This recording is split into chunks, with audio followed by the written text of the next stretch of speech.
ওই সম্মানটা বুঝতে না পারার কারণে গার্লস স্কুলের সামনে যাইয়া আমার যুবক ভাইয়েরা হুন্ডার মধ্যে বসে আওয়াজ করে করে সময় পার করছে। ওই মর্যাদাটা না বুঝার কারণে লাল পানি খেয়ে মাতাল হওয়ার চেষ্টা করছে। ওই মর্যাদাটা না বুঝার কারণে নিজের অস্তিত্ব বিলীন করে দিচ্ছে। ও আমার ভাইয়েরা শুনুন, আশরাফুল মখলুকাত মানব জাতি আর রিজালু কাওয়ামুনান নিসা, আপনাকে আল্লাহ তাআলা শ্রেষ্ঠের মধ্যে শ্রেষ্ঠত্ব বানিয়েছেন। শুধু আল্লাহর ভয় অন্তরে রাখেন, নবীর মহব্বত অন্তরে রাখেন, সুন্নতকে সাথে রাখেন, সব দিকে আপনি শ্রেষ্ঠই হতে থাকবেন। সুবহানাল্লাহ।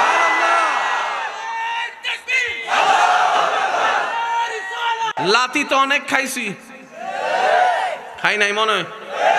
সব লাতিফা দিয়ে দেওয়া লাগে না? যুবকরা কথা বলেন ঠিক কিনা? সব লাতি পা দিয়ে দেওয়া লাগে না। কথারও লাতি আছে, ঠেস মারেন্নারও লাতি আছে, কথার মধ্যে খোসা মাইরও লাতি আছে, ব্যবহার দিয়েও লাতি আছে। তা আমরা তো লাতি খাওয়ার জাতি না। লাতি খাচ্ছি কেন? যখন মুসলমানের সংখ্যা 313 জন, তখন তো ওনারা হাজার কষ্টের স্বীকার করো মাথা উঁচু করে বেঁচেছিল। যখন 313 জন ছিল, আজকে কোটি কোটি থাকার পরও আমরা কেন মাথা উঁচু করে দাঁড়াতে পারি না? গবেষণা করে দেখা যায় আমরা আল্লাহ এবং রসুল থেকে যত দূরে সরে যাচ্ছি, আমাদের সব জীবন শেষ হয়ে যাচ্ছে। মানেন কিংবা না মানেন, এটাই বাস্তব। কিছু বিষয় মানামানির মধ্যে নাই, বাস্তব মানে বাস্তব। সূর্য উঠে পূর্ব দিকে, মানেন না মানেন, বাস্তব। একটু বলতে হবে এটা কি? একটু জোরে বলেন এটা কি? এবার আমি আপনাদেরকে প্রশ্ন করব, আপনারা উত্তর দেন। আমরা সৃষ্টিতে রোল নম্বর, তা আমাদের রোল নম্বর যদি 1 হয়, আর সব সৃষ্টির রোল নম্বর আমাদের পরে, ফেরেশতার কোনো গুনাহ নাই, আমাদের গুনাহ আছে, তারপরও আমরা এক। একটু বুঝে বুঝে বলেন না রে ভাই। 1 নাম্বার হওয়ার জন্য যোগ্যতার দরকার আছে না? তা আমাদের ভিতরে এমন কি আছে যে আল্লাহ আমাদেরকে 1 নাম্বার বানাই দিছে?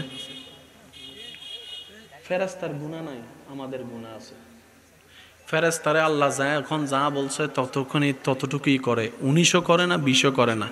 আর আপনি আমি আল্লাহ যা হাঁ কয় সেটা না করি, আল্লাহ যেটা না করে আমরা সেটাকে হাঁ করি। এরপরও রব বলছে, আমি রবের রহমতের দৃষ্টিতে ফেরেশতার তুলনায় মানুষ শ্রেষ্ঠ। সুবহানাল্লাহর আওয়াজটা আর একটু বড় লাগবে। এই মুহূর্তে মাইকের আওয়াজ যত দূর যাচ্ছে, যে যেখান থেকে শুনতে পাচ্ছেন, গভীর মনোযোগ। বাঘ বলে আল্লাহ, সে স্কুলে দেখেছি খেলার মধ্যে, প্রতিযোগিতার মধ্যে 1 লাফে 6 হাত, 3 হাত, 4 হাত, 5 হাতের বেশি যেতে পারে নাই। কিন্তু আমি বাঘ 1 লাফে 22-23 হাতও। 1 লাখ মানুষ থাকলে আমি যদি একটা হুঙ্কার দিই, সবাই পালায় যাবে। আল্লাহ শ্রেষ্ঠ হওয়ার জন্য তো যোগ্যতার দরকার। একটা আওয়াজ দিতে হবে, শ্রেষ্ঠ হওয়ার জন্য তো যোগ্যতার দরকার।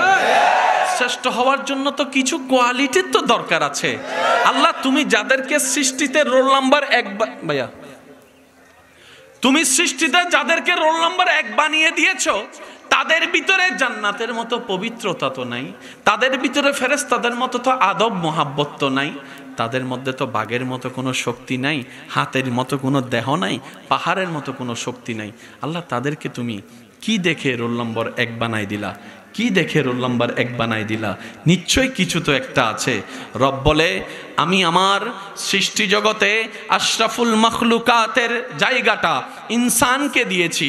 কোনো শক্তি দেখে নয়, কোনো আমল দেখে নয়, কোনো সৌন্দর্য দেখে নয়, কোনো পাওয়ার দেখে নয়, শুধু এই রূপে রূপ ধারণ করে 570 খ্রিস্টাব্দে আমার রাহমাতুল লিল আলামিন, সুবহানাল্লাহ, আমার শফিউল মুজনামিন, আমার নবী ইমামুল আম্বিয়া রাহমাতুল লিল আলামিন দুনিয়াতে যাবে বলে ওই নিসবতের কারণে মানব জাতিকে সৃষ্টির 1 নম্বর বানিয়ে দিয়েছে। সুবহানাল্লাহ।